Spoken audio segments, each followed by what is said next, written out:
15 गतेबाट हामीले बिमा सेवा बन्द गर्न हामी बाध्य भएका थियौँ। त्यो बेला हामीलाई भुक्तानी पनि भएको थिएन, 70 करोड जति बाँकी पनि थियो।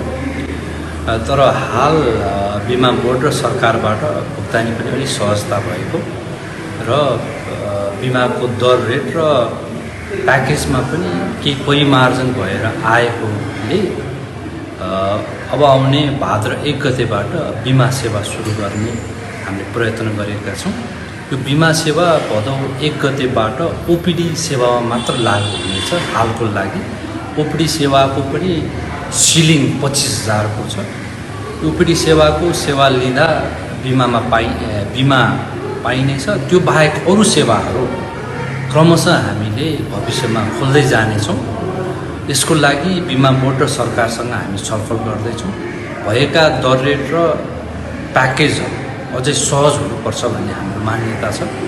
त्यसबाहेक हामीले रियल टाइममा गरेको क्लेमलाई रियल टाइम रिभ्यू भइदियो भने भुक्तानी पाउन सजिलो हुने थियो र भुक्तानीको सुनिश्चितता हुन अति आवश्यक छ। त्यो कुरामा बिमा बोर्डसँग सल्लाह भइरहेको छ, डिस्कसन भइरहेको छ।